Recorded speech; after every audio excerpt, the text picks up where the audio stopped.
اعوذ باللہ من الشیطان الرجیم بسم اللہ الرحمن الرحیم الحمدللہ رب العالمین والصلاة والسلام علی اہلہ اما بعد۔ آج ایک ایسے گناہ کے سلسلے میں آپ کے سامنے عرض کرنا ہے، وہ گناہ جو ہم اور آپ اکثر اوقات کرتے رہتے ہیں اور اسے انجام ہم دیتے ہیں۔ اس گناہ کے بارے میں اللہ نے موسیٰ علیہ السلام سے عرض کیا ہے، موسیٰ اگر آپ اس گناہ کے مرتکب ہو جاتے تو ہم آپ کا نام فہرست انبیاء سے نکال دیتے۔ وہ کون سا گناہ ہے کہ جس کے بارے میں اللہ اتنی سختی سے موسیٰ علیہ السلام کو عرض کر رہا ہے؟ موسیٰ علیہ السلام کلیم اللہ کہا جاتا ہے کیونکہ وہ کوہ طور پہ جا کر کے اللہ سے کلام کیا کرتے تھے۔ ایک دن ایسا ہوا کہ موسیٰ علیہ السلام سے اللہ تعالیٰ نے عرض کیا ہے، موسیٰ جب کل آپ دوبارہ مجھ سے گفتگو کے لیے آئیے گا تو اپنے ساتھ سب سے بدتر مخلوق کو لے کر کے آئیے گا۔ موسیٰ علیہ السلام اپنے گھر تشریف لے آئے۔ دوسرے روز جب آپ دوبارہ آمادہ ہوئے کوہ طور پہ جانے کے لیے تو اللہ کی وہ بات یاد آئی۔ اب آپ تلاش کرنے لگے، نظریں دوڑانے لگے، لیکن آپ کو کوئی نظر نہ آیا۔ جب بھی کوئی مخلوق نظر آتی اور آپ کو وہ حقیر لگتی تو آپ یہ سوچتے کہ ہو سکتا ہے کہ میری نگاہ میں یہ بدترین ہے، میری نگاہ میں یہ بری، لیکن اللہ کی نگاہ میں وہ ہو سکتا ہے کہ افضل ہو۔ اور یہ سوچتے سوچتے آپ قریب تھا کہ کوہ طور کے پاس پہنچ جاتے۔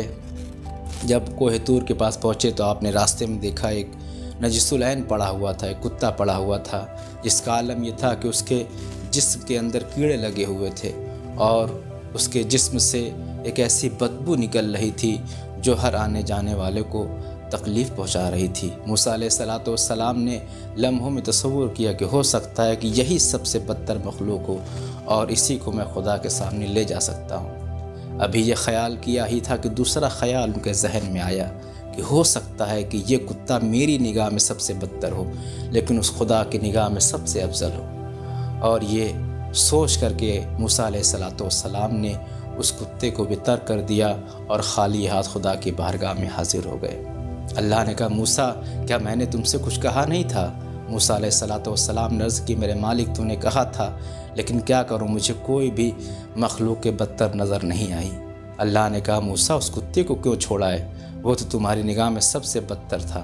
موسیٰ علیہ السلام نے عرض کی، میرے مالک، میرے اللہ، میرے پروردگار، یقیناً میں نے اسے بدترین مخلوق شمار کیا، لیکن پھر میرے ذہن میں خیال آیا کہ ہو سکتا ہے کہ میری نگاہوں میں یہ بدتر ہو لیکن خدا کی نگاہ میں یہ سب سے افضل ہو سکتی ہے، یا خدا کی نگاہ میں یہ عزیز ہے۔ اللہ تعالیٰ کی آواز آئی، موسیٰ قسم ہے میری عزت و جلال کی، اگر تم اس کتے کو لے کر کے آتے تو میں تمہارا نام فہرست انبیاء سے نکال دیتا۔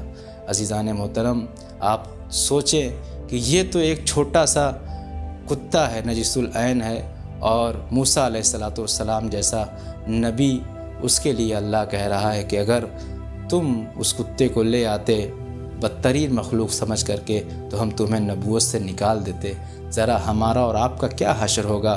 ہم صبح سے لے کر شام تک کسی نہ کسی مخلوق خدا کی برائی، کسی کے رنگ کا مذاق، کسی کے قد کا مذاق، کسی کے ہر اعتبار سے، کسی نہ کسی اعتبار سے مخلوق خدا کی ہم برائی کرتے رہتے ہیں۔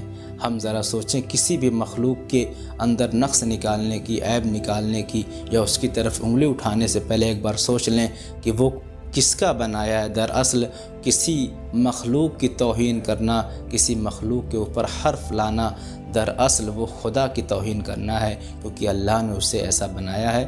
آئندہ انشاءاللہ ہم اس بات کا خیال رکھیں، پروردگار عالم ہم میں اس عظیم گناہ سے محفوظ رکھے کہ ہم کسی مخلوق کو، کسی خلق خدا کا مذاق اڑائیں، اس کی کسی عیب کی بنیاد پر۔ اللہ نے اس کو جس کو جیسا بنایا ہے، ہمیں کوئی حق نہیں ہے کہ ہم خدا کے تخلیق کے اوپر انگلیاں اٹھائیں یا خدا کے تخلیق کے اوپر اپنی رائے دیں۔